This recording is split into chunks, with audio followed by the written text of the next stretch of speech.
আদ-দুআ ফাদলুহু ওয়া আদাবুহু ওয়া শুরুতুহু ওয়া মাওয়ানিউহু। অর্থাৎ আমাদের সকলের অত্যন্ত পরিচিত একটি বিষয়টি হলো দোয়া। দোয়া এটি আল্লাহ রাব্বুল আলামিনের একটি গুরুত্বপূর্ণ ইবাদত। এটি একটি ইবাদা। আল্লাহ রাব্বুল আলামিন আমাদেরকে সৃষ্টি করেছেন ইবাদতের জন্য।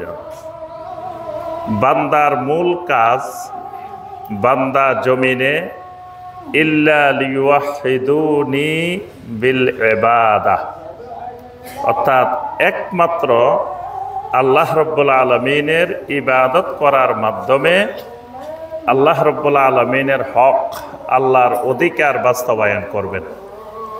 এটা বান্দার উপরে আল্লাহ রাব্বুল আলামিনের অধিকার। সুতরাং ইবাদত সম্পর্কে জানা এটা বান্দার মৌলিক এলেম। কারণ আমাকে আল্লাহ রাব্বুল আলামিন বানাইছেন এই ইবাদতের জন্য। তাহলে আমার কাজ ইবাদত করা। তাহলে আমি যে মালিকের কাজ করি সেই মালিক থেকে আমাকে বুঝে নিতে হবে যে আমার কাজটা কিভাবে করতে হবে। আমাকে মালিক ধান কাটার জন্য নিয়ে আসছে। এখন আমি কি করলাম, যেহেতু আমার কাজে ধান কাটা, আমি মাঠে যাই, একাধারে যার জমি হোক ধান কাটা শুরু করে দিচ্ছি। আমার কাজ ধান কাটা, আমি ধান কাটতেছি। কিন্তু ধান কাটার আগে কিছু কাজ আছে। কাজ শুরু করার আগে আমাকে মালিকের থেকে জেনে নিতে হবে ওনার জমি কোনটা, ওনার জমি দেখাই দিতে হবে। তারপর আমি ধান কাটতে গেছি, ধান কোন জায়গা দিয়ে কাটবো। ধান কয়েক রকমে কাটা যায়। একবারে নিচে দিয়েও কাটা যায়, মাঝখান বরাবরও কাটা যায়, উপরে ছড়াগুলোও কাটা যায়। কারণ আমার মালিক কোন ধরনের চান, ওনার কি খেরের দরকার আছে নাকি দরকার নাই। দরকার থাকলে নিচে দিয়ে কাটতে হবে, না হয় মাঝখান দিয়ে কাটতে হবে, না হয় ছড়াগুলো কেটে আনতে হবে ওনার প্রয়োজন অনুযায়ী। তারপরে আমি আনবো কিভাবে, আনারও কয়েকটা পদ্ধতি আছে, সিস্টেম আছে। তাইলে এই কাজগুলো মালিকের কাজ শুরু করার আগে মালিক থেকে বুঝে নিতে হয়। তা আল্লাহ রাব্বুল আলামিন বান্দাকে সৃষ্টি করেছেন ইবাদতের জন্য। ইবাদতেই বান্দার কাজ। কিন্তু বান্দা যদি নিজের ইচ্ছা মতো ইবাদত শুরু করে দেয়, তখন এই ইবাদত মালিকের কাছে, মাবুদের কাছে গ্রহণযোগ্য হয় না। এই কারণে প্রত্যেকটা ইবাদতের সাথে এলেম ফরজ। আগে এলেম, পরে ইবাদত। এজন্য ইমাম বুখারী রাহিমাহুল্লাহ সহিহ আল বুখারীতে একটি বাবের, একটি অধ্যায়ের শিরোনাম করেছেন এইভাবে যে বাবুল ইলমে কাবলাল কাওলে ওয়াল আমল। কথা বলার আগে, আমল করার আগে এলমের অধ্যায়। মানে একজন মুমিন কথা বলতে হলে আগে এলেম লাগবে। যেমন আমি এখন কথা বলতেছি, কথা বলার আগে আমাকে কি কথা বলবো এটা পড়াশোনা করে এলেম অর্জন করে আসা লাগছে। পড়াশোনা না করে, এলেম অর্জন না করে এখানে কথা বলা যাবে না। ইসলামের কথা বলা নিষেধ, যাবে না। আবার আমল করতে হলে আমলের আগেও এলেম লাগবে। ইমাম বুখারী রাহিমাহুল্লাহ এই অধ্যায়টা শিরোনাম দিয়ে দলিল দিয়েছেন সূরা মুহাম্মাদের 19 নম্বর আয়াত। আল্লাহ রাব্বুল আলামিন বলছেন, ফাআলাম আন্নাহু লা ইলাহা ইল্লাল্লাহ ওয়াস্তাগফির লিযামবিকা ওয়ালিল মুমিনিনা ওয়াল মুমিনাত। ফাআলাম, এলেম শিখো, জানো, বুঝো ভালো করে। কি বুঝবা? দুটা জিনিস বুঝতে হবে। কারণ জান্নাতে যেতে হলে তোমার দুটা জিনিস লাগবে। একটা তোমার বিশুদ্ধ ঈমান লাগবে, আর একটা আমলে সালেহ লাগবে। তো এই কারণে আল্লাহ পাক প্রথম বলছেন তোমাকে প্রথম শিখতে হবে আন্নাহু লা ইলাহা ইল্লাল্লাহ, তাওহীদের জ্ঞান, তাওহীদের ইলম প্রথম তোমার উপরে ফরজ করা হলো। তারপরে ওয়াস্তাগফির লিযামবিকা ওয়ালিল মুমিনিনা ওয়াল মুমিনাত। ইস্তিগফার, ইস্তিগফার একটা ইবাদত, আমল। তো আমলেরও ইলম শিখতে হবে। তাহলে প্রত্যেকটা ইবাদতের ব্যাপারে ইলম শিখা ফরজে আইন। তো এই ইবাদতগুলোর মধ্য থেকে গুরুত্বপূর্ণ একটি ইবাদত হলো দোয়া। এটাকে আল্লাহ রাব্বুল আলামিন কোরআনে কারীমের মধ্যে এই দোয়াকে ইবাদত হিসাবে আল্লাহ পাক নিজে ঘোষণা দিয়েছেন। কোরআনে কারীমে আল্লাহ পাক সূরা গাফিরের ৬০ নম্বর আয়াতে আল্লাহ পাক বলছেন, وَقَالَ رَبُّكُمُ ادْعُونِي أَسْتَجِبْ لَكُمْ إِنَّ الَّذِينَ يَسْتَكْبِرُونَ عَنْ عِبَادَتِي سَيَدْخُلُونَ جَهَنَّمَ دَاخِرِينَ। وَقَالَ رَبُّكُمْ, তোমাদের রব বলতেছেন, মানে তোমাদের রব তোমাদেরকে নির্দেশ দিচ্ছেন। আল্লাহর বলা মানে নির্দেশ দেওয়া। তোমাদের রব তোমাদেরকে নির্দেশ দিচ্ছেন, উদউনি, একমাত্র দোয়া করো আমার কাছে। করলে কি করব আমি? আস্তাজিব লাকুম, আমি তোমার দোয়ায় সাড়া দিব, তোমার দোয়া কবুল করব। সুবহানাল্লাহ। আল্লাহ ওয়াদা দিচ্ছেন বান্দার সাথে, বান্দা তুমি আমাকে ডাক দিলে, আমার কাছে দোয়া করলে, আস্তাজিব লাকুম, আমি তোমার ডাকে সাড়া দিব, তোমার ডাকে আমি জবাব দিব। আস্তাজিব জবাব থেকে, আমি জবাব দিব, উত্তর দিব তোমার ডাকে। এর সাথে সাথে আল্লাহ পাক বলছেন, ইন্নাল্লাযীনা ইস্তাকবিরুনা আন ইবাদাতি, যে লোক আমার ইবাদত থেকে অহংকার প্রদর্শন করে, সায়াদখুলুনা জাহান্নামা দাখিরিন, অচিরে লাঞ্ছিত হয়ে তারা জাহান্নামে যাবে। নাউযুবিল্লাহ। এখানে আল্লাহ পাক বলেন ইন্নাল্লাযীনা ইস্তাকবিরুনা আন ইবাদাতি, এই ইবাদাতি আমার ইবাদত। তাহলে প্রথম বলছেন আয়াতের শুরুতে দোয়ার কথা বলছেন, তারপরে বলছেন ইবাদাতি, মানে দোয়াটাকে আল্লাহ রাব্বুল আলামিন ইবাদত হিসেবে উল্লেখ করেছেন। নবী সাল্লাল্লাহু আলাইহি ওয়াসাল্লাম একেবারে সরাসরি ঘোষণা দিয়েছেন, আদ-দুআউ হুয়াল ইবাদাহ। আমাদের দেশে একটা বেশি প্রচলিত হলো আদ-দুআউ মুখ্যুল ইবাদাহ, এটা বেশি প্রচলিত। কারণ ওই যে বেদাতি দোয়ার সপক্ষে তখন ওই দলিলটা পেশ করে বেশি বেশি। দেখবেন যে যারা ওয়াজ মাহফিলের শেষে সম্মিলিত মুনাজাত, আখেরি মুনাজাত করে, কয় ভাই সবাই বসেন বসেন, আপনারা কেউ মুনাজাত না করে যাবেন না, কেউ আখেরি মুনাজাত ছাড়া যাবেন না, কারণ আদ-দুআউ মুখ্যুল ইবাদাহ, সকল ইবাদতের মগজ, সকল ইবাদতের মূল দোয়া। আপনি চলে গেলে ওয়াজ মাহফিলে কিচ্ছু পাইবেন না, আসলে মুনাজাত করে গেলে সে কিচ্ছু পাবে না। ঘটনা হয়েছে উল্টা, সে যদি মুনাজাত করে যায় তো ওয়াজ মাহফিলে যা শুনছে যাওয়ার সময় খালি হাতে যাবে, কারণ একটা বেদাত করে গেল। তো বেদাত করলে সব আমল কি হয়ে যায়? বাতিল হয়ে যায়। নবী সাল্লাল্লাহু আলাইহি ওয়াসাল্লামের ঘোষণা, মান আহাদাসা ফি আমরিনা হাযা মা লাইসা মিনহু ফাহুয়া রাদ্দুন, মান আমিলা আমালান লাইসা আলাইহি আমরুনা ফাহুয়া রাদ্দুন। তাহলে সে যা ওয়াজ মাহফিলে পাইছিল, যদি সেই কাফফারাতুল মাজলিসের দোয়া পড়তে পড়তে যাইতো, তাহলে আল্লাহ পাক ঘোষণা দিতেন, ইরজিউ ফাকাদ গাফারতু লাকুম, বান্দা তুমি তোমার বাড়ির দিকে ফিরে যাও, আমি তোমার জীবনের সমস্ত গুনাহ ক্ষমা করে দিলাম। সুবহানাল্লাহ। সে ক্ষমা নিয়ে, মাগফিরাত নিয়ে বাড়িতে যাওয়ার কথা ছিল, কিন্তু সে ওই আখেরি মুনাজাতের জন্য বসে রয়েছে, সে ওই বেদাতি দোয়ার জন্য বসে রয়েছে। বসে থাকার কারণে সে খালি হাতে বাড়ি চলে গেছে, সে কিছুই নিতে পারে নাই, কিন্তু সে প্রতারণার শিকার হয়েছে। সে দাড়িওয়ালা, টুপিওয়ালা, মুফতি সাহেব, বুজুর্গ সাহেব, পীর সাহেবের দ্বারা প্রতারণার শিকার হয়েছে। এই কারণে আল্লাহ পাক সূরা আল ইনফিতারের মধ্যে মানুষকে ডেকে বলছেন, ইয়া আইয়ুহাল ইনসান মা গাররাকা বিরাব্বিকাল কারীম, ও মানুষেরা, তোমাদেরকে কে রব্বে কারিমের থেকে ধোকায় ফেলে দিয়েছে। মা গাররাকা, গাররা হলো গুরুর থেকে, গুরুর মানে ধোকাবাজি, প্রতারণা। তোমাকে কে প্রতারণায় ফেলে দিছে, ধোকাবাজির মধ্যে ফেলে দিছে? বিরাব্বিকাল কারীম, তোমার রব্বে কারিমের ব্যাপারে। তো রব্বে কারিমের কালামের সাথে যদি আমার সম্পর্কই না থাকে, তো আমাকে তো ধোকা দিবেই। যদি রব্বে কারিমের কালাম আমার সামনে বিদ্যমান, কোরআনে কারিম বিদ্যমান, তা আমার রবের কালামের সাথে যদি আমার সম্পর্ক থাকতো, তাহলে আমাকে কেউ ধোকা দিতে পারতো না। এখন আমি তো কই যে না পারি, আমি কিচ্ছু জানি না, আমি একবারে মূর্খ মানুষ, হুজুরেরা যা কয় তা। তো তুমি ধোকায় পড়বে না, আর কে ধোকায় পড়বে? তুমি তো ধোকায় পড়া স্বাভাবিক। তুমি যদি বলো যে এটা 500 টাকার নোট না, 1000 টাকার নোট না, 20 টাকার নোট, আমি চিনি না, এটা আমার চিনারও দরকার নাই। যারা অর্থনীতিবিদ তারা চিনবো টাকার সম্পর্ক অর্থনীতিবিদের সাথে। সুতরাং অর্থনীতিবিদেরা যদি এটা আমাকে 1000 টাকা বলে, 1000 টাকা, 20 টাকার নোট একটা দিই, তোমার করলো যে এটা 1000 টাকার নোট, বললো যে ভাই আমার চিনারও দরকার নাই, যেহেতু অর্থনীতিবিদ বলছে, উনি কি না জানি বলছে নাকি? এটা কিন্তু কয় না। হ্যাঁ, মুরব্বী কিন্তু এই জায়গায় ঠিক আছে, এই জায়গায় কিন্তু কখনো কয় না যে আমার একজন অর্থনীতিবিদ বলে দিছে এটা 1000 টাকার নোট, আমি মূর্খ মানুষ কি চিনি?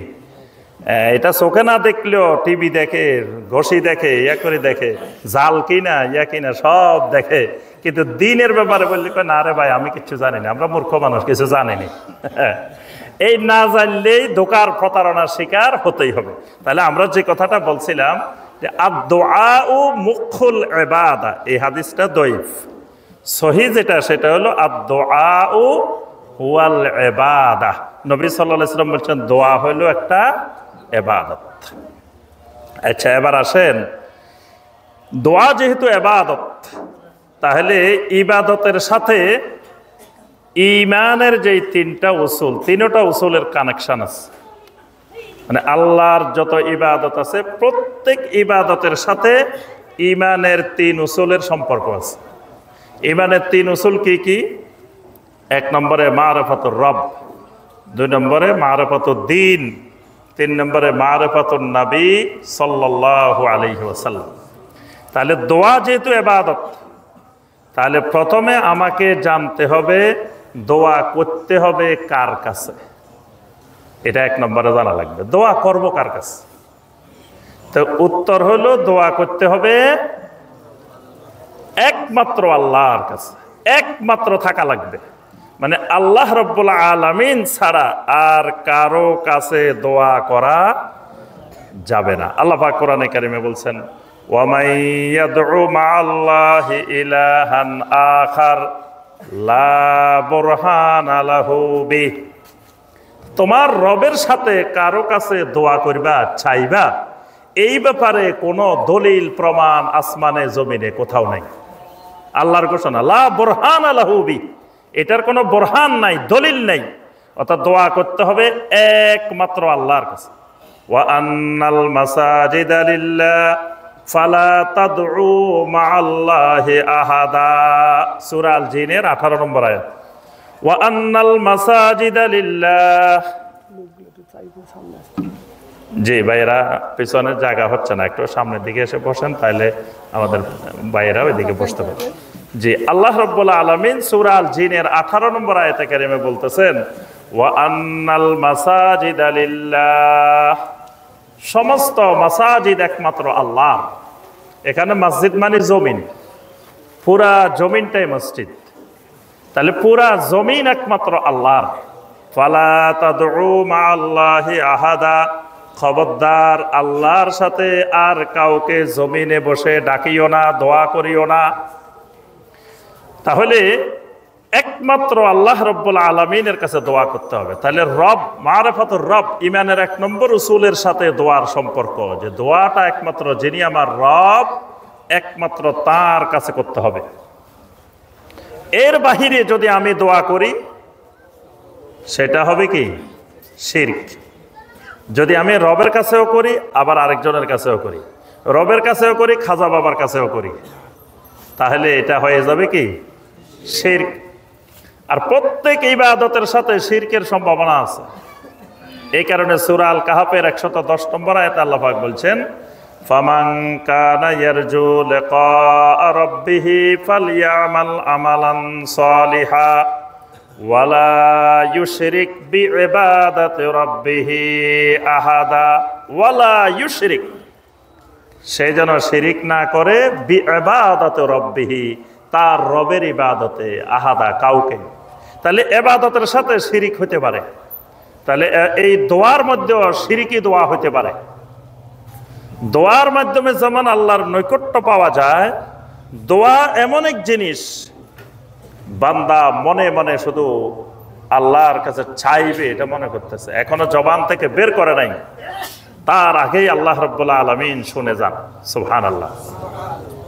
সূরা আল মুজাদালার 1 নম্বর আয়াত আল্লাহ পাক খাওলা বিনতে সালাবা রাদিয়াল্লাহু তাআলা আনহার ব্যাপারে বলছেন, কাদ সামিআল্লাহু কাওলাল্লাতী তুজাদিলুকা ফি জাওজিহা ওয়া তাশতাকি ইলাল্লাহ ওয়াল্লাহু ইয়াসমাউ তাহাবুরাকুমা। খাওলা বিনতে সালাবা তার স্বামীর ব্যাপারে নবী সাল্লাল্লাহু আলাইহি ওয়াসাল্লামের কাছে এসে অভিযোগ দিচ্ছিলেন যে, ইয়া রাসূলুল্লাহ সাল্লাল্লাহু আলাইহি ওয়াসাল্লাম, আমার স্বামী আউস ইবনে সামেত তো বুড়া মানুষ, আর বুড়া মানুষ হয়েছে মেজাজ খিটখিটে হয়ে গেছে। এখন বুড়ারও মেজাজ গরম, বুড়িরও মেজাজ গরম। এখন গরমে গরমে এক সময় যায় তিনি জেহার করে বসছেন। তো জাহিলি যুগে জেহার করলে তালাক হয়ে যায়। তো এখন খাওলা বিনতে সালাবা রাদিয়াল্লাহু তাআলা আনহা বলতেছেন, ইয়া রাসূলুল্লাহ সাল্লাল্লাহু আলাইহি ওয়াসাল্লাম, এই মহিলা এই আউস ইবনে সামেত যদি বৃদ্ধ বয়সে আমি তাকে রেখে চলে যাই, এই লোকটা অনেক কষ্ট পাবে, সে কি করবে? তাহলে এই ব্যাপারে আল্লাহর ফয়সালা কামনা করেন, আল্লাহর কাছে একটু বলেন। নবী সাল্লাল্লাহু আলাইহি ওয়াসাল্লাম বললেন, ঠিক আছে, তুমি অপেক্ষা করো, অপেক্ষা করো। কিন্তু মহিলা বারবার আল্লাহর কাছে ফরিয়াদ করতেছিল, আল্লাহ, আমার স্বামী আউস ইবনে সামেত এই বৃদ্ধ বয়সে যদি আমার থেকে বিচ্ছিন্ন হয়ে যায় তাহলে লোকটা অনেক কষ্ট পাবে, সেই স্ত্রী ছাড়া কেমনে চলবে, তার তো চলা সম্ভব না। এই যে আল্লাহর কাছে ফরিয়াদ করতেছিল। আম্মা জান আয়েশা বলতেছেন, ওয়াল্লাহি লাকাদ কুনতু ফি জানিবিল গুরফা, আল্লাহর কসম, যেই রুমের মধ্যে আল্লাহ রাসূলের সাথে মহিলা কথা বলতেছিলেন আমি তার পাশের কক্ষে ছিলাম। অথচ ওয়াসামিআহুল্লাহু মিন ফাওকে সাব'i সামাওয়াত, ওই মহিলার ফরিয়াদ আল্লাহ বলছেন, কাদ সামিআল্লাহু কাওলাল্লাতী তুজাদিলুকা ফি যাওজিহা, যেই নারী তার স্বামীর ব্যাপারে আপনার সাথে মুজাদালা করতেছে আমি তার কথা শুনছি। আল্লাহ ঘোষণা দিয়েছেন, আমি ওই মহিলার কথা শুনছি। আম্মা জান আয়েশা বলেন, আমি পাশের রুমে, আমি মহিলার কথা শুনি নাই। আমি যে রুমে মহিলা কথা বলতেছে নবী সাল্লাল্লাহু আলাইহি ওয়াসাল্লামের সাথে, আমি পাশের কক্ষে, কিন্তু আমি মহিলার আওয়াজ শুনি নাই, কথা শুনি নাই। আল্লাহ রাব্বুল আলামিন সপ্তম আকাশের উপর থেকে আল্লাহ পাক বলতেছেন আল্লাহ তার কথা শুনছেন। সুবহানাল্লাহ। তাহলে বান্দা যখন দোয়া করে তখন বান্দা ভিতরে যে দোয়া করে ওইটা আল্লাহ রাব্বুল আলামিন শুনে ফেলান। কিন্তু বান্দা যদি আবার এই আল্লাহকে ছাড়া যদি অন্য কারো কাছে দোয়া করে, যদি সন্তান চাওয়ার জন্য, কিছু চাওয়ার জন্য আজমিরে চলে যায়, খাজা বাবার কাছে চলে যায়, যদি কেউ শাহজালাল রহমতুল্লাহের কাছে চলে যায়, যদি কেউ আরো অন্য জায়গায় চলে যায়, বিপদে পড়ে যদি ডাক দেয় ইয়া গাউসুল আজম, বিপদে পড়ে যদি ডাক দেয় ইয়া রাফাই, ইয়া দাসুকি, বিপদে পড়ে যদি এরকম ডাক দে, তো এই দোয়াটা তখন কি শিরকে পরিণত হয়, দোয়াটা শিরকি দোয়া। আবার দোয়া বেদাত হয়।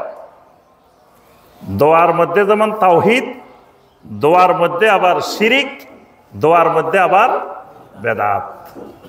যেমন যেহেতু এটা ইবাদত, তো প্রত্যেকটি ইবাদত নবী সাল্লাল্লাহু আলাইহি ওয়াসাল্লাম যেভাবে করেছেন কিয়ামত পর্যন্ত ইবাদতটা সেভাবেই করা লাগবে, এর বাহিরে ইবাদত করার কোনো সুযোগ নাই। তাহলে দোয়া একটা ইবাদত, এটা নবী সাল্লাল্লাহু আলাইহি ওয়াসাল্লাম যেখানে যেভাবে করেছেন কিয়ামত পর্যন্ত ওই দোয়াটা সেখানে সেভাবে করলে সুন্নত। যদি ওই পদ্ধতির বাহিরে কেউ দোয়া করে তখন এই দোয়া হয়ে যাবে বেদাত। কিসের কারণে বেদাত? পদ্ধতির কারণে বেদাত। যদি কেউ মনে করে আমি তো খারাপ কাজ করতেছি না, আমি আল্লাহর কাছে একটু চাইতেছি, তো চাওয়াটা একটা ইবাদত। এই চাওয়াটা নবী সাল্লাল্লাহু আলাইহি ওয়াসাল্লাম যেভাবে যেখানে চেয়েছেন ঠিক সেইভাবে সেখানে চাইতে হবে। যেমন ধরেন নবী সাল্লাল্লাহু আলাইহি ওয়াসাল্লাম মসজিদে ঢোকার সময় দোয়া করেছেন, মসজিদ থেকে বের হওয়ার সময়ও দোয়া করেছেন। মসজিদে ঢোকার সময় কি দোয়া? বিসমিল্লাহ ওয়াসসালাতু ওয়াসসালামু আলা রাসূলিল্লাহ আল্লাহুম্মা ইফতাহ লি আবওয়াবা রাহমাতিক আল্লাহুম্মা ইগফির লি যুনুবি আউযু বিল্লাহিল আযীম ওয়া বিওয়াজহিহিল কারীম ওয়া সুলতানিহিল কাদীম মিনাশ শাইতানির রাজীম। এটা হলো মসজিদে ঢোকার দোয়া। আবার যখন মসজিদ থেকে বের হব তখন বিসমিল্লাহ ওয়াসসালাতু ওয়াসসালামু আলা রাসূলিল্লাহ আল্লাহুম্মা ইন্নী আসআলুকা মিন ফাদলিক, অথবা আল্লাহুম্মা ইফতাহ লি আবওয়াব ফাদলিক আল্লাহুম্মা আসিমনি মিনাশ শাইতান। এটা হলো মসজিদ থেকে বের হওয়ার দোয়া। এখন নবী সাল্লাল্লাহু আলাইহি ওয়াসাল্লাম ঢুকতেও দোয়া করছেন, বের হইতেও দোয়া করছেন, কিন্তু নবী সাল্লাল্লাহু আলাইহি ওয়াসাল্লাম কখনো হাত এখানে তোলেন নাই, মানে হাত তোলা ছাড়া দোয়া করছেন। আর আপনি যদি মসজিদে ঢোকার সময় হাত তুলি বিসমিল্লাহ ওয়াসসালাতু ওয়াসসালামু আলা রাসূলিল্লাহ আল্লাহুম্মা ইফতাহ লি আবওয়াব ফাদলিক হাত তুলে দোয়া করেন, তখন এই দোয়া কি হয়ে যাবে? বেদাত হয়ে যাবে। যদি বলেন আমি আমার আল্লাহর কাছে চাইতেছি, হাত তুলতেছি, এটা আপনার আবেগী কথা, কিন্তু ইসলাম আবেগ দিয়ে চলে না, ইসলাম চলে কি দিয়ে? দলিল দিয়ে। তো নবী সাল্লাল্লাহু আলাইহি ওয়াসাল্লাম এখানে হাত তুলে দোয়া করাটাকে কল্যাণকর মনে করেন নাই। আচ্ছা, এরপরে ধরেন আপনি নবী সাল্লাল্লাহু আলাইহি ওয়াসাল্লাম খাওয়ার আগেও দোয়া করছেন, খাওয়ার পরেও দোয়া করছেন, কিন্তু হাত তোলেন নাই। নবী সাল্লাল্লাহু আলাইহি ওয়াসাল্লাম বাথরুমে যাওয়ার আগেও দোয়া করছেন, বাথরুম থেকে বের হয়েও দোয়া করছেন। এখন আপনি যদি মনে করেন যে বাথরুমে যাওয়ার আগে তো দোয়া আছে, সুতরাং এই দোয়াটা একেবারে সুন্দর করে কিবলামুখী হয়ে দুই হাত তুলে আপনি চিন্তা করলেন বান্দা যখন মুসিবতে থাকে তখন দোয়া কবুলের সময়, দোয়া কবুলের একটা গুরুত্বপূর্ণ সময় মুসিবতের সময়। তো যখন বাথরুমে যাওয়ার প্রয়োজন হয় এটাও একটা মুসিবতের সময়, তাইলে এখন দোয়া কবুলের সময়। আপনি একবারে কিবলামুখী হয়ে অনেকক্ষণ ধরে আল্লাহর কাছে কান্নাকাটি করে দোয়া করলেন, দোয়া করে তারপরে বাথরুমে গেলেন, আবার বের হয়ে আবার কতক্ষণ দোয়া করলেন। যদি বলেন যে এখানে তো আমার রাসূল দোয়া করছেন, দোয়া সুন্নত দ্বারা প্রমাণিত, তা আমি এইভাবে করলে অসুবিধা কি? এইভাবে করাটা এবার কি হয়ে গেছে? বেদাতি দোয়া হয়ে গেছে। কেন? ওই কাইফিয়াতে মিলে নাই। নবী সাল্লাল্লাহু আলাইহি ওয়াসাল্লাম যেই কাইফিয়াতে, যেই পদ্ধতিতে এখানে দোয়া করছেন ওই পদ্ধতির সাথে মিলে নেন। ওই পদ্ধতির সাথে না মিলার কারণে এটা ইত্তেবা না হয়ে এটা ইবতিদা হয়ে গেছে, মানে সুন্নত না হয়ে, রাসূলের ইত্তেবা না হয়ে এটা বেদাতে পরিণত হয়ে গেছে। তাহলে বোঝা গেল দোয়া আল্লাহর এমন একটি ইবাদত যেটার দ্বারা তাওহীদ কায়েম হয়, আবার এই দোয়ার দ্বারা শিরকও হয়, আবার এই দোয়ার দ্বারা বেদাত হয়। তাহলে বোঝা গেল দোয়ার সাথে এই জিনিসগুলো খেয়াল রেখে আমাদেরকে দোয়া করতে হবে। এবার আসেন একটু দোয়ার সংক্ষিপ্ত ফজিলত বর্ণনা করি। দোয়ার প্রথম ফজিলত, যত বেশি দোয়া করব সেটা তাআতুন লিল্লাহি ওয়া ইমতিসালুন লিআওয়ামিরিহি, মানে যত বেশি দোয়া করব আল্লাহর আনুগত্য হবে, তত বেশি আল্লাহর আনুগত্য হবে, সওয়াব হবে। মানে যেটার জন্য আমি চাইতেছি সেটা পাই আর না পাই, কিন্তু আমি যে চাইতেছি আল্লাহর কাছে এটাই একটা আল্লাহর আনুগত্য, কারণ আমার আল্লাহ আমাকে চাইতে বলছেন। ওয়া ইযা সালাকা ইবাদি আন্নী ফাইন্নী করিব উজিবু দাওয়াতাদ দাঈ ইযা দাআন। বান্দা যখন আমার ব্যাপারে আপনাকে জিজ্ঞাসা করে আপনি বলেন ফাইন্নী করিব, আমি একেবারে নিকটে।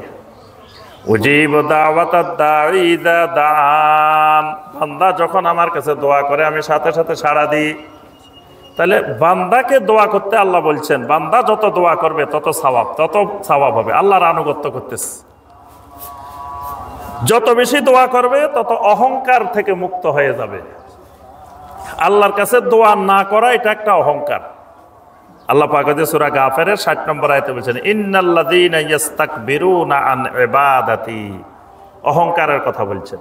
তাহলে দোয়া না করা, না চাওয়া, যদি আমি মনে করি আমার আল্লাহ তো সব জানে নেই আর চাওয়ার দরকার কি, আমার কি দরকার, এটা একটা অহংকার। মানে আল্লাহ রাব্বুল আলামিন এটা পছন্দ করেন যে বান্দা অনুনয় বিনয় করে আমার কাছে চাক, আমার কাছে কান্নাকাটি করুক, আমার কাছে চাক, এটা আল্লাহর পছন্দ।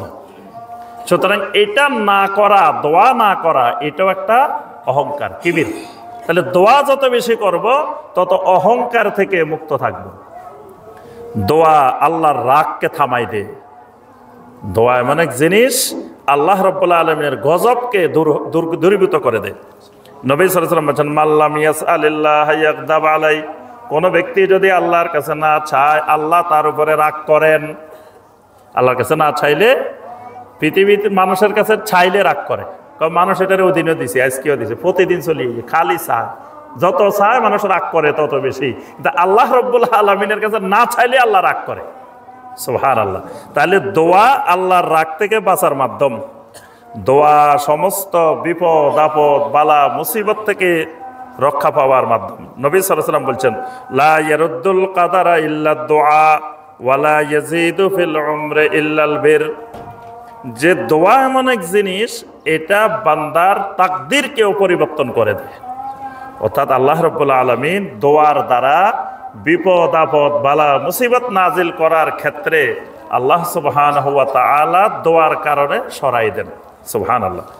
এবং বান্দা তাওহীদের উপরে ঈমানের উপরে সাবিত থাকতে হলে দোয়া করতে হবে, সবসময় আল্লাহর কাছে চাইতে হবে। আল্লাহ পাক দোয়া শিখেছেন সূরা আল বাকারা 250 নম্বর আয়াত, রব্বানা আফরিগ আলাইনা সাবরান ওয়া সাব্বিত আকদামানা ওয়ানসুরনা আলাল কওমিল কাফিরিন ওয়া সাব্বিত আকদামানা। রব্বুল আলামিন আমাদের কদমগুলোকে আপনি সাবিত রাখেন। দোয়ার আরো অনেক ফজিলত অসংখ্য আয়াত এবং হাদিসের মধ্যে রয়েছে। এবার আসি আমরা দোয়া কয় প্রকার। দোয়া প্রথমত দুই প্রকার, একটা হলো দোয়াউল ইবাদা, একটা হলো দোয়াউল মাসআলা। দোয়াউল ইবাদা, দোয়াউল মাসআলা। দোয়াউল ইবাদা কোনটা? যত ইবাদত আছে, আল্লাহর যত ইবাদত আছে প্রত্যেকটা ইবাদত দোয়া। অনেকে দোয়া বুঝে না, মনে করে খালি মনে হয় সুনির্দিষ্টভাবে আল্লাহর কাছে হাত তুলে চাইলে এটাই দোয়া। আল্লাহর যত ইবাদত আছে প্রত্যেক ইবাদতের নাম দোয়া। এজন্য কোরআনে কারিমে যত জায়গায় দোয়া ব্যবহার হয়েছে, এই দোয়া মানে ইবাদত। ওয়া মান ইয়াদউ মা'আল্লাহি ইলাহান আখার, এখানে ইয়াদউ মানে ইয়াবুদু, যে আল্লাহ ছাড়া কারো কাছে চায় তার কোনো দলিল নাই। এ কারো কাছে চায় মানে কারো ইবাদত করে, মানে ইয়াদউ মানে ইয়াবুদু। যত ইবাদত, সালাত একটা দোয়া, সালাতের আরেক নাম দোয়া। সালাত শুরু হয় দোয়া দিয়ে, প্রথমে দোয়াউল ইস্তিফতাহ দিয়ে সালাত শুরু হয়, মানে আমরা যেটাকে সানা বলি, এটার আরেক নাম দোয়াউল ইস্তিফতাহ, দোয়া দিয়ে সালাত শুরু। সূরা আল ফাতিহা, যেটা সালাতের প্রত্যেক রাকাতে পড়া ফরজ, এই সূরা আল ফাতিহার আরেক নাম সূরাতুদ দোয়া।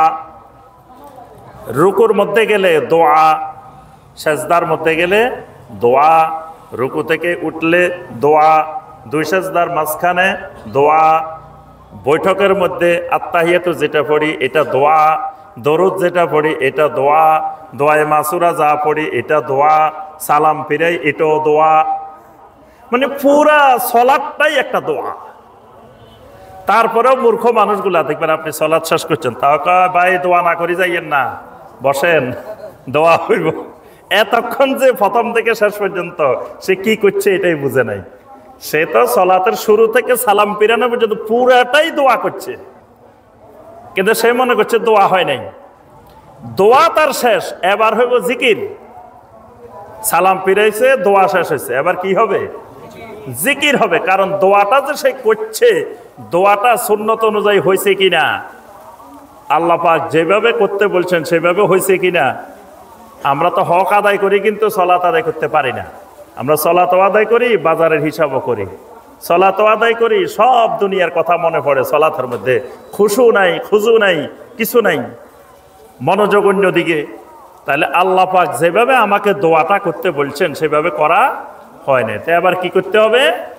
এই জন্য দেখেন সালাম ফেরানোর সাথে সাথে আস্তাগফিরুল্লাহ, আস্তাগফিরুল্লাহ, আস্তাগফিরুল্লাহ। এখন আস্তাগফিরুল্লাহ বলা হয় গুনাহ করলে। কি তা আপনি এতক্ষণ কি গুনাহ করছেন? এতক্ষণ সবচেয়ে সেরা ইবাদতটা করছেন, কিন্তু সেরা ইবাদতটা করে কি বলতেছেন? আস্তাগফিরুল্লাহ, আস্তাগফিরুল্লাহ, আস্তাগফিরুল্লাহ। অর্থাৎ এতক্ষণ যেটা করছি আমার আল্লাহ আমার উপরে ফরজ করেছিলেন, এবং এই ইস্তেগফারটা কিন্তু ফরজ সালাতের পরে, সুন্নত নফলের ক্ষেত্রে বলা হয় নাই। তা আমার আল্লাহ আমার উপরে যে সালাতটা ফরজ করছিলেন, এই ফরজটা যেভাবে আদায় করা দরকার ছিল, আমার তাকওয়ার অভাবে, আমার ইখলাসের অভাবে, আমার এলেমের অভাবে, আমার বিভিন্ন সমস্যার কারণে ওইভাবে আদায় করতে পারি নাই। এই কারণে রবের কাছে বলতেছি, রব্বুল আলামিন আমারে ক্ষমা করে দেন, আমার ইবাদতটা কবুল করেন। এই কারণে ইবাদত করার পরেও আস্তাগফিরুল্লাহ।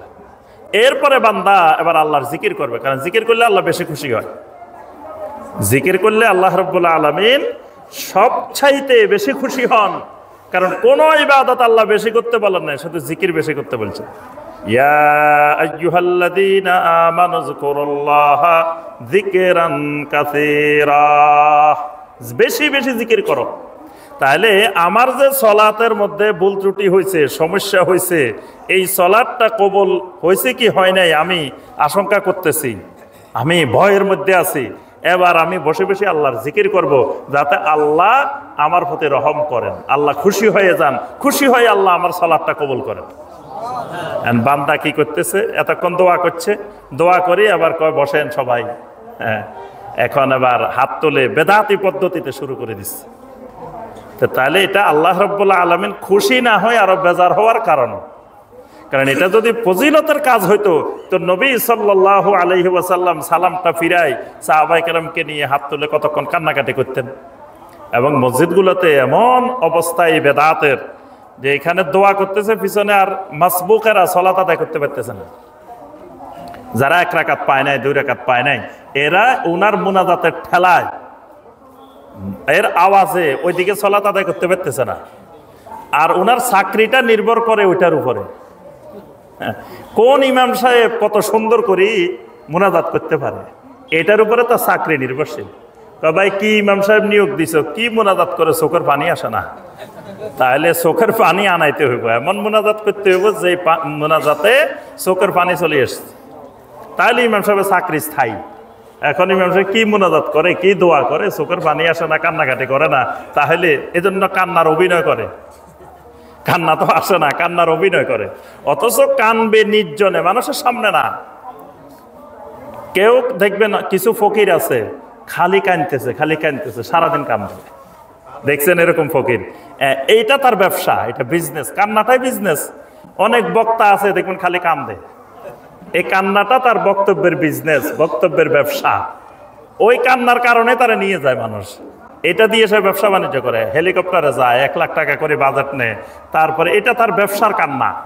কিন্তু যেটা আল্লাহর ভয়ে কান্না, সেটাকে নবী সাল্লাল্লাহু আলাইহি ওয়াসাল্লাম বলছেন, ওয়ারাজুলুন যাকারাল্লাহ খালিয়ান ফাফাদাত আইনাহু। 7 শ্রেণীর মানুষকে আল্লাহ রাব্বুল আলামিন আরশে আজিমের নিচে স্থান করে দিবেন। তন্মধ্যে ওই মানুষগুলা, যে মানুষগুলো রাজুলুন যাকারাল্লাহ খালিয়ান, একাকী নির্জনে চুপে চাপে মানুষের গোপনে, মানুষের আড়ালে গিয়ে আল্লাহর জিকির করে বসে বসে। ফাফাদাত আইনাহু, আল্লাহর জিকির করে আর তার চোখ থেকে পানি পড়ে, আল্লাহর ভয়ে কাঁদে, খাশিয়াতুল্লাহর কারণে কাঁদে। নবী সাল্লাল্লাহু আলাইহি ওয়াসাল্লাম বলেন 3টা চোখ এমন আছে যে 3 চোখকে আল্লাহ রাব্বুল আলামিন জাহান্নাম দেখাবেন না। 1 নম্বর চোখ হলো হারাসাত ফি সাবিলিল্লাহ, যেই চোখটা আল্লাহর রাস্তায় পাহারা দিছে, অর্থাৎ জিহাদের ময়দানে মুজাহিদদেরকে পাহারা দিয়েছে, রাত্রি জাগরণ করে, তারপরে জিহাদের অস্ত্র শস্ত্র পাহারা দিছে, ইসলামী রাষ্ট্রের সীমান্ত পাহারা দিছে, রাত্রি জাগরণ করে, এই চোখ কোনোদিন জাহান্নাম দেখবে না।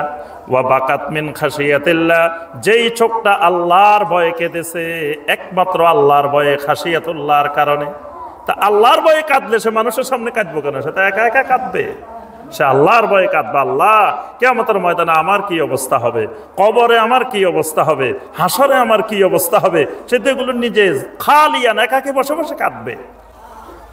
যেই চোখ আল্লাহর ভয়ে কাঁদবে, খাশিয়াতুল্লাহর কারণে কাঁদবে, এই চোখ জাহান্নাম দেখবে না। আরেকটা চোখ আছে ওয়াকাফাত আন মাহারিমিল্লাহ, আল্লাহ যেদিকে তাকাইতে নিষেধ করছেন সে সেদিকে তাকায় না, সে কোনো বেগানা নারীর দিকে তাকায় না, সে পর্নোগ্রাফির দিকে তাকায় না, মোবাইলের মধ্যে একাকে সুযোগ পাওয়ার পরেও আল্লাহর ভয়ে সে পর্নোগ্রাফি দেখে না, সে হারাম জিনিস দেখে না। এই হারাম জিনিস থেকে যেই চোখ বেঁচে থাকে এই চোখ জাহান্নামের আগুন দেখবে না। সুবহানাল্লাহ।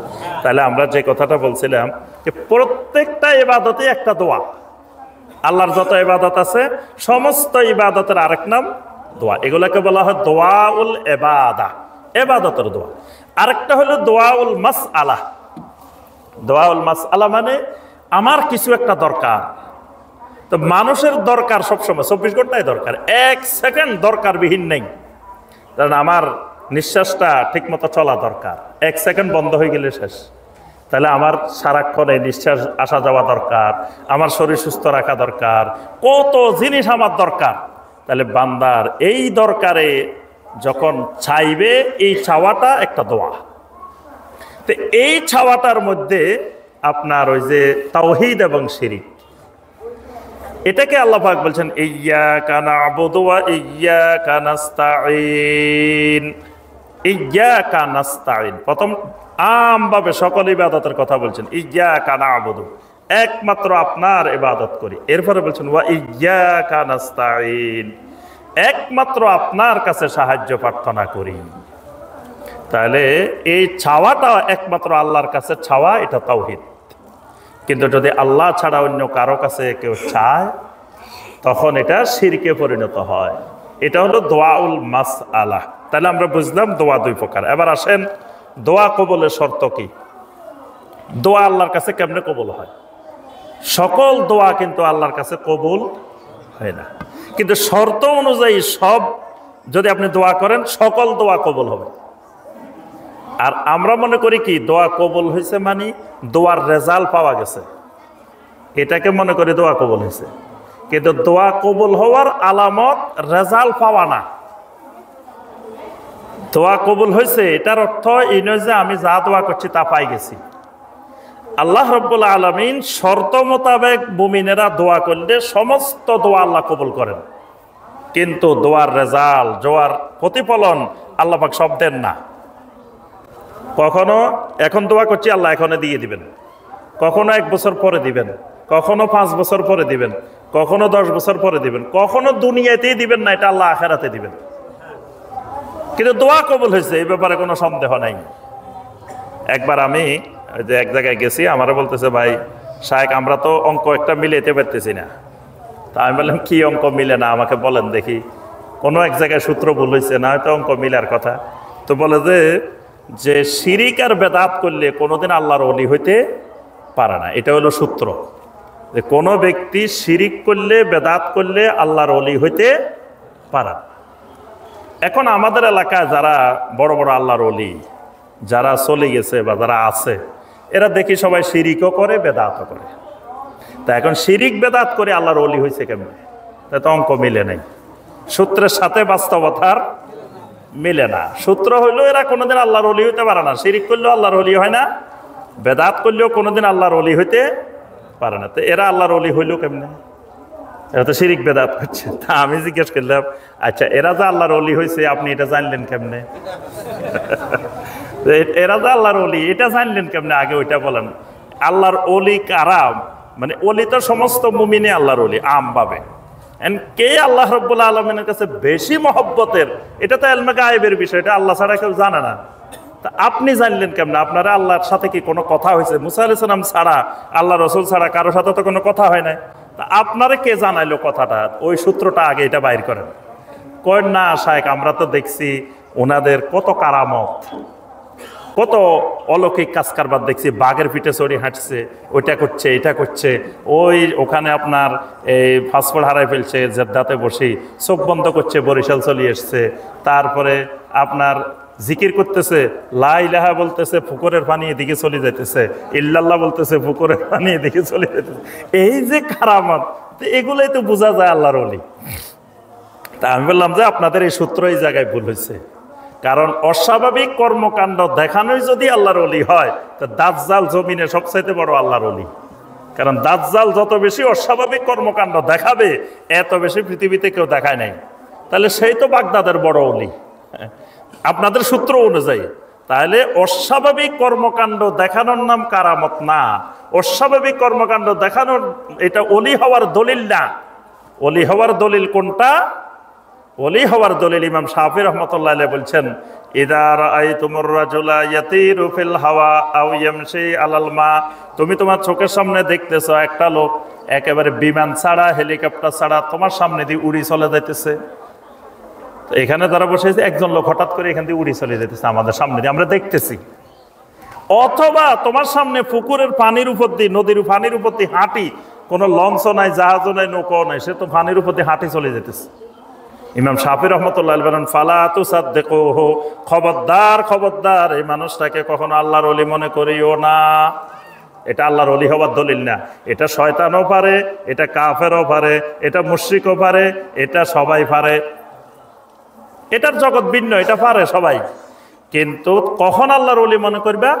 হাত্তা তাআলামু মুতাবাআতা রাসূলিল্লাহি সাল্লাল্লাহু আলাইহি ওয়াসাল্লাম, যখন তার ভিতরে দেখবা তার পুরা জিন্দেগি আল্লাহ রসুলের সুন্নতের অনুযায়ী, সুন্নতের ইত্তেবা করে তার জিন্দেগি চলে, এটাই হলো ওলি হওয়ার দলিল।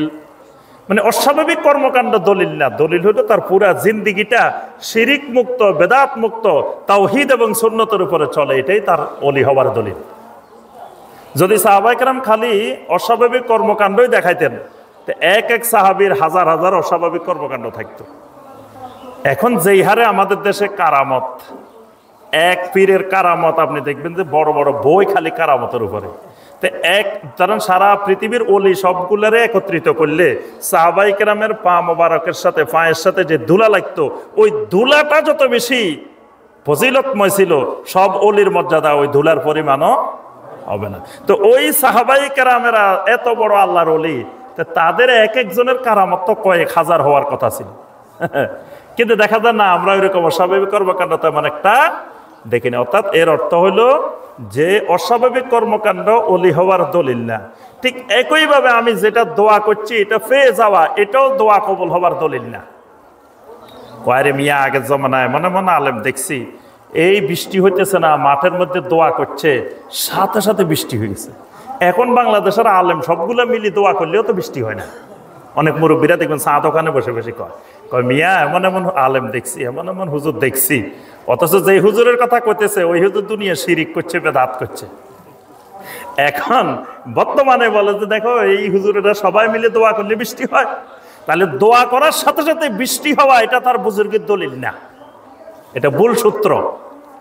বরং সে দোয়া করবে, দোয়া যদি শর্ত অনুযায়ী হয় তার দোয়া কবুল হবে। আল্লাহ চাইলে বৃষ্টি দিতেও পারেন, নাও দিতে পারে। মানে বৃষ্টির জন্য দোয়া করতেছি তার অর্থ না বৃষ্টি এখন হয়ে যাইতে হইব। আল্লাহ যদি কল্যাণ মনে করেন এখন দিবেন। বৃষ্টি না হওয়ার মধ্যে অনেক সময় কল্যাণ আছে, আমরা বুঝি না। আমরা মনে করতেছি এখন বৃষ্টি হইলে কল্যাণ, কিন্তু আল্লাহ তো শুধু আমার আল্লাহ না, আমাদের জমিনের ফসলের জন্য আল্লাহ না, আল্লাহর তো আরো অসংখ্য কাজ আছে। তো সেইগুলোর জন্য বৃষ্টি না হওয়াটা কল্যাণকর, সেটা তো আল্লাহ জানান, আমি বুঝতেছি না। এই কারণে দোয়ার শর্তগুলো ঠিক রেখে দোয়া করলে আল্লাহ রাব্বুল আলামিন প্রত্যেক ইমানদার দোয়া কবুল করেন, এই ব্যাপারে কোনো সন্দেহ নেই। দোয়া করার সময় এই সন্দেহ রাখা যাবে না দোয়া করলাম কবুল হয়েছে কি হয়নি। ইমানদার যখনই দোয়া করবে নিশ্চিত আমার দোয়া কবুল হয়েছে। নবী সাল্লাল্লাহু আলাইহি সাল্লাম বলেন, উদউল্লাহ ওয়া আনতুম মুকিনুনা বিল ইজাবাহ, এমন ভাবে আল্লাহর কাছে দোয়া করবে তুমি নিশ্চিত যে আমার দোয়া আল্লাহ কবুল করছেন। কারণ আল্লাহ পাক নিজেই বলছেন হাদিসে কুদসির মধ্যে, আনা ইনদা যন্নি আবদি বি ওয়া আনা মাআহু ইযা দাআনি, আমি আল্লাহ হইলাম আমার বান্দার ধারণার আলোকে। মানে বান্দা আমারে যেরকম ধারণা করে আমি এরকম। মানে বান্দা যদি দুর্বলতা থাকে যে আল্লাহ আমার দোয়া কবুল করলো কি করলো না, তো সুতরাং আল্লাহ দোয়া কবুলের ব্যাপারে ওইভাবে দোয়া কবুল করেন না। বান্দা যদি নিশ্চিত হয় আমার দোয়া আমার রব না শুনে কই যাবে, আমার তো আর রবে নাই। আমার যদি আরেকজন রব থাকতো, এই রব কবুল না করলে আরেক রবের কাছে যেতাম। তা আমার রবে একজন, আমি সেই রবের কাছেই শুধু চাই। তা আমার রব আমার কথা না শুনিয়ে তো আর আমি আর কার কাছে যাব? আমার রব আমার কথা নিশ্চিত শুনছেন, এই বিশ্বাস একই অন্তরের মধ্যে থাকতে হবে। আসেন আমরা দোয়া কবুলের শর্ত কি? এক নম্বর দোয়া কবুলের সময়, দোয়া করার সময় সবসময় তাকে যে এই ইয়াকিনটা অন্তরে বদ্ধমূল করতে হবে যে একমাত্র দোয়া কবুলকারী আল্লাহ রাব্বুল আলামিন, এর বাহিরে আমার দ্বিতীয় কোনো জায়গা নাই। সুতরাং আমার যা দরকার, ছোট্ট একটা জিনিস দরকার, ইজা সাআলতা ফাসআলিল্লাহ, নবী সাল্লাল্লাহু আলাইহি ওয়াসাল্লাম বলেন যা চাইবা, তোমার যা দরকার সেটা একমাত্র আল্লাহর কাছে চাও। কোরআনে কারিমের মধ্যে আল্লাহ পাক সূরা আন-নামলের 62 নম্বর আয়াতে বলছেন, আম্মাই ইউজিবুল মুত্তাররা ইদা দাআহু ওয়া ইয়াকশিফুস সু, তারা আল্লাহকে বাদ দিয়ে যাদেরকে ডাকে, এরকম আল্লাহ ছাড়া কেউ কি তাদের দোয়া কবুলকারী আছে? কেউ কি তাদের বিপদ আপদ দূর করতে পারে? এই ক্ষমতা আছে? আল্লাহ প্রশ্ন করছেন। এই কারণে আল্লাহ পাক বলেন, ওয়াইয়ামসাসকাল্লাহু বিদুররিন ফালা কাশিফা লাহু ইল্লা হু ওয়া ইন ইউরিদিকা বিখাইরিন ফালা রাদ্দা লিফাদলিহি। যদি আল্লাহ কোনো বিপদ আপদ বান্দাকে দেন, আল্লাহ ছাড়া দ্বিতীয় আর কেউ তার এই মুশকিল, এই বিপদ দূর করতে পারে না। যদি আল্লাহ কাউকে কল্যাণ দেন, তো পৃথিবীর সবাই মিলে এই কল্যাণ ঠেকায় রাখতে পারবে না। তো এই ইয়াকিন যতক্ষণ বদ্ধমূল না হবে, এতক্ষণ দোয়া কবুল হবে না। যতক্ষণ আপনি কিছুদিন আল্লাহর কাছে চাইছেন, ছেলে মেয়ে হয় না, পরে কইলেন যে আরে মনে হয় আল্লাহ দিবে না, তো খাজা বাবার কাছে চলে গেছেন।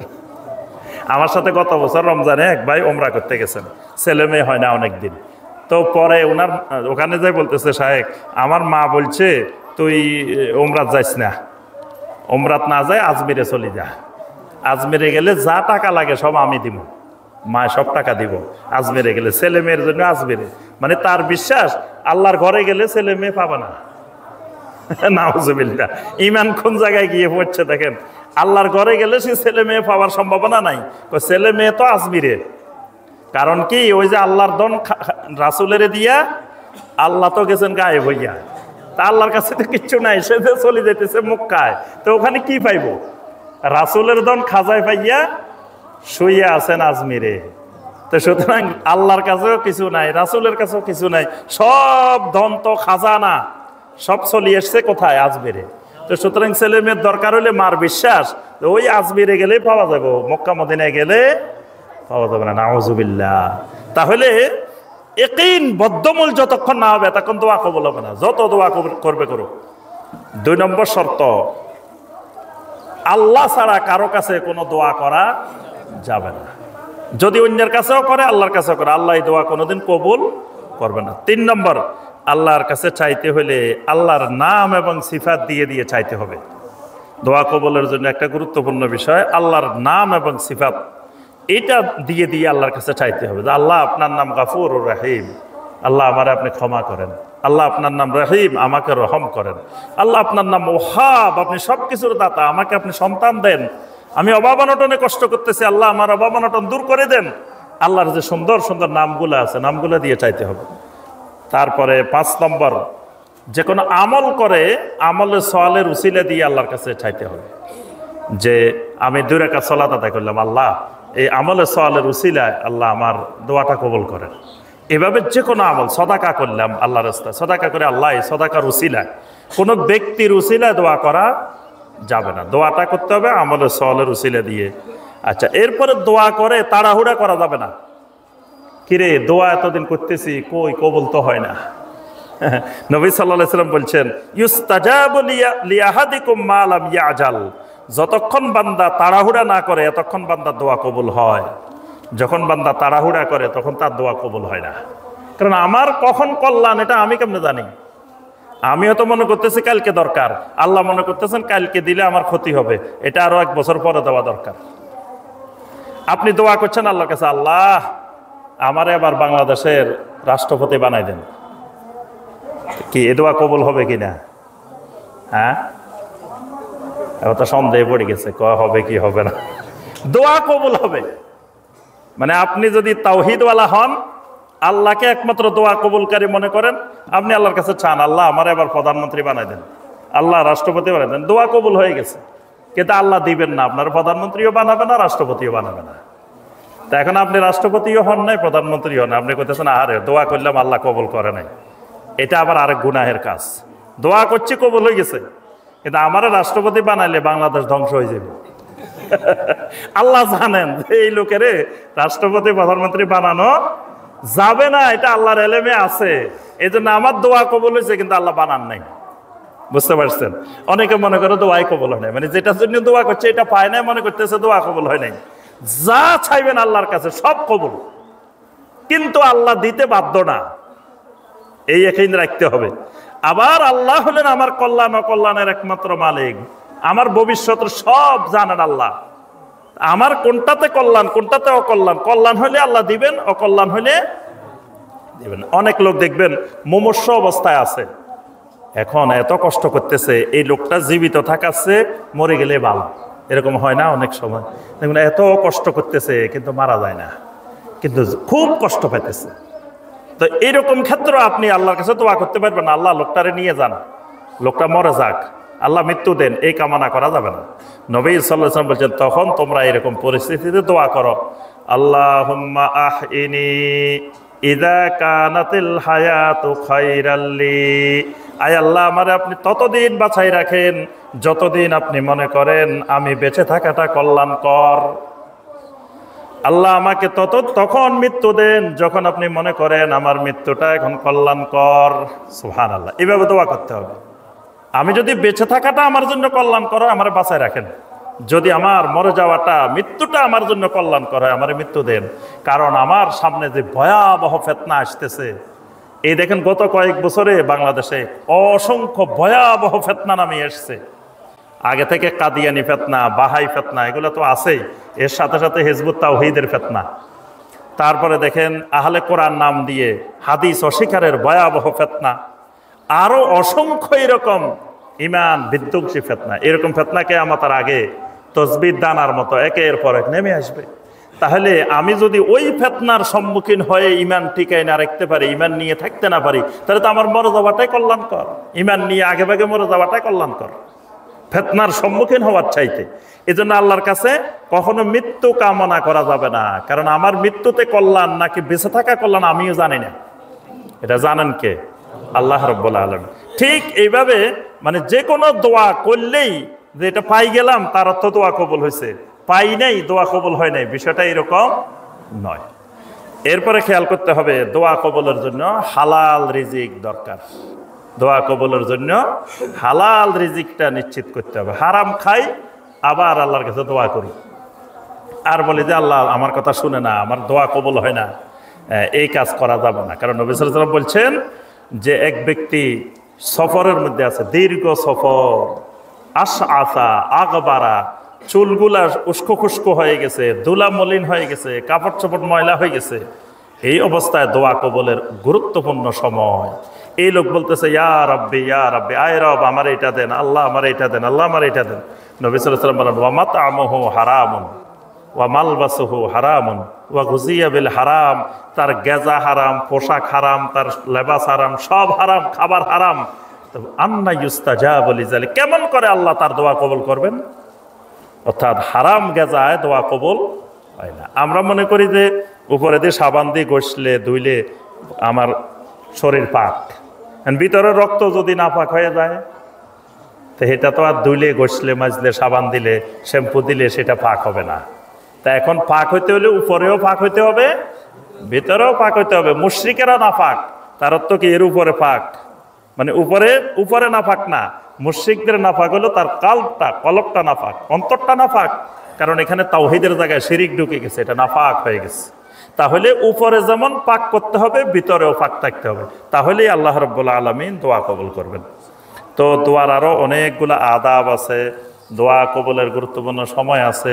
এই জন্য দোয়ার ব্যাপারে আমাদেরকে আরো এলেম অর্জন করতে হবে। সবসময় নবী সাল্লাল্লাহু আলাইহি ওয়াসাল্লাম যেই তরিকায়, যেই পদ্ধতিতে, যেখানে যখন দোয়া করতে বলছেন সেখানে সেই সময় ওই পদ্ধতিতে দোয়া করতে হবে। তাহলে আল্লাহ রাব্বুল আলামিন আমাদের দোয়াগুলো কবুল করবেন। এবং এই দোয়া আমাদের জন্য এক একটা ইবাদত, এবং কিয়ামতের ময়দানে এই ইবাদতটা আমার মিজানের পাল্লায় সাকুলাত হয়ে যাবে। সাকুলাত মাওয়াজিনু, আমার মিজানের পাল্লা ভারী হবে। এই জন্য সবসময় যত বেশি সম্ভব আল্লাহর কাছে দোয়া করতে হবে। অনেকে বলে ওয়াহাবিরা দোয়া করে না, আলে হাদিসেরা ওয়াহাবিরা কি করে না, দোয়া করে না। ওয়াহাবিরা বেদাতি দোয়া করে না, শিরিকি দোয়া করে না, কিন্তু বেদাতিরা সবসময় সুন্নতি দোয়া করে, তাওহীদি দোয়া করে। তাওহীদি দোয়া, সুন্নতি দোয়া, কোন শিরিকি বেদাতি দোয়া করে না। কারণ শিরিকি বেদাতি দোয়া কিয়ামতের ময়দানে কিছুই পাওয়া যাবে না, বাতিল। এই জন্য সুন্নতি দোয়া অল্প করলেও সেটা দুনিয়াতেও কল্যাণ হবে, আখিরাতেও কল্যাণ হবে। আল্লাহ রাব্বুল আলামিন আমাদের সবাইকে দোয়ার মতো গুরুত্বপূর্ণ ইবাদতটি সম্পর্কে জানার, বোঝার, আমল করার তৌফিক দান করুন। আল্লাহ রাব্বুল আলামিন আমাদের সবাইকে দ্বীনের উপরে, ঈমানের উপরে, বিশুদ্ধ আকীদা মানহাজের উপরে ইস্তেকামত থাকার তৌফিক দান করুন।